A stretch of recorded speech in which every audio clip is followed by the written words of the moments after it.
জয় গুরু।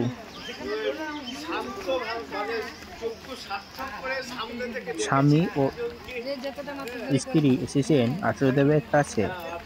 উভয়ের মধ্যে কথা কাটাকাটি হয় মাঝে মধ্যে।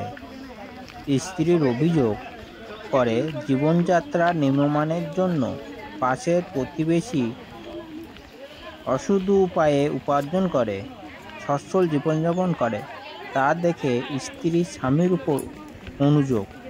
তাদের কথা শুনে আচার্যদেব বললেন, তোমার স্বামী পরিশ্রম করে যা উপায় করে তাতেই খুশি থাকা ভালো। সৎ উপায়ে যদি নুন ভাত খাও তাই ভালো। একদম অসৎ উপায়ে দামি দামি জিনিস ব্যবহার করুক গিয়ে। বিলাসপূর্ণ জীবনযাপন দেখে কি করবে? ওতে আনন্দ নেই। তাকে দেখে তার মতন হবার দরকার নেই। তোমার স্বল্প আয়ে যা জোটে তাই সুখের আনন্দ। অসৎ উপায়ে উপার্জন অনিশ্চিত। কোনো বেকায়দায় পড়বে, টের পাবে না। ওর ভবিষ্যৎ নেই। ভিতরের দুর্বলতা কাজ করে। বন্ধ।